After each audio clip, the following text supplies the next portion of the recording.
I know what you're all thinking. You all see me and you're thinking, Harry Potter had Hunger Games video, dislike, dislike, dislike, dislike, dislike. Let's go into the detail of the topic I want to discuss. High Bottom. High Bottom, played by Peter Dinklage. A lot of people are saying he's a good man. I have a lot of faults with this character, not for the reasons that some people may think.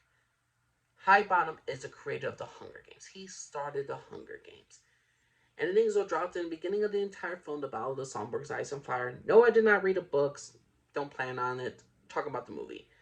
High Bottom belittles Coriolanus Snow. He was Coriolanus Snow's father's best friend. He essentially is kind of like an uncle to Coriolanus Snow in some cases, if need be. High Bottom hates Coriolanus Snow. He hated his own best friend, Coriolanus Snow's father. And the thing is, though, he hates him so much that he's not going to have his family win the prize money. He wants to make sure Snow has no political leverage. He has no power whatsoever because he sees his father. Highbottom sees Coriolanus Snow's father in Coriolanus Snow. He sees the father in the son, and he judged Snow for that. And then it's revealed that Coriolanus Snow's father got Highbottom drunk, got Peter Dinklage's character drunk. He manipulated him. He had to research about what the Hunger Games should be. How should we punish the districts? And Highbottom regrets it. He regrets that the Hunger Games are even the things because he's tired of the blood on his hands. He never wanted that. He never wanted this issue. And it's all because of Coriolanus Snow's father. The thing is, though, Highbottom did a completely messed up thing. He judged the sins of the father. He judged the son for the sins of the father. He judged Coriolanus Snow for his father, for the best friend who betrayed him. He let Coriolanus Snow go into poverty. He didn't mentor him. He just saw the father within the son. He judged him before he got to know him. He saw certain tendencies. He saw certain similarities, but he could have changed that.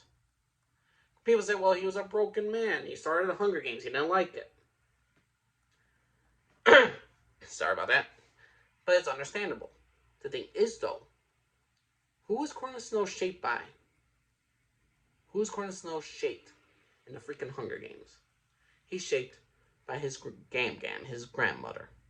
He's shaped by freaking Dr. Gall, the woman who loves the Hunger Games, who wants the Hunger Games to happen every single year, who manipulates Coriolanus Snow's mind, tries to reveal the truth to him, or her version of the truth, and he slowly becomes her servant, Coriolanus Snow's servant. Coriolanus Snow becomes a servant to Madame Gall, to Dr. Gall. And the thing is, though, if Highbottom took care of this kid, if he's like, hey, you're in poverty, maybe he could have took this away from the grandmother. Maybe say, okay, you can visit your grandmother. Come work with me. Let me show you this. Why is the Hunger Games bad? We need to try to stop this. This is your father's ultimate legacy. You could create up a lie that your father wanted this thing for the reason why to end the Hunger Games. You're a good man. Try to motivate him. Try to see how the world is broken instead of having Coriolanus Snow being starving. Why give him the initiative to always be ambitious? Why was Coriolanus Snow ambitious? Because his family was starving. They had nothing. They had the prestige beforehand. So if you just give him the same amount, not the same amount of power, but at least certain wealth, so we don't have to starve, he won't be so ambitious. People say, oh, well, he had a high father figure. He had his father who was a big figure. He had a grandmother who was manipulating him to say, hey, be more like your father. Or don't be like your father. Don't die in the freaking woods. He wanted to be more than his father in some cases because of all his father's faults. So Highbottom, Peter Dinklage's character, could have groomed. He could have groomed in a great way, good way. He could have helped develop this young kid into a good man. Maybe the father tendencies could happen, but he still, it's kind of like nature versus nurture. He judged the son for the sins of the father. He could have helped him. He could have mentored him. He could have molded him into somebody of a great human being, of a future leader of Pan Am that could have ended the Hunger Games at any freaking time.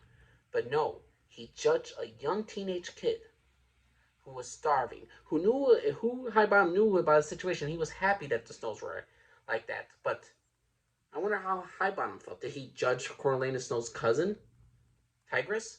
Did he see her as an evil manipulator too? Did he see something evil in her? Why judge a family member over what some other family member has done? Highbottom, in my personal opinion, some people say he was a hero. He was actually the good guy in the entire story. I won't say he was the good guy in the entire story at all. If anything, he was just a broken man who, ultimately, at the end of the day, he tried his hardest to put somebody down, and he gave them all the motivation to rise up to go against them. Instead of, it's like when you see a wounded animal. Do you always have to put them down? Or could you take out the thorn? That's the thing with Highbottom.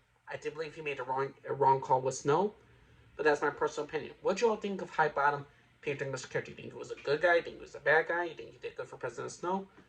Please let me know what you all think. Until next time, everybody. Bye.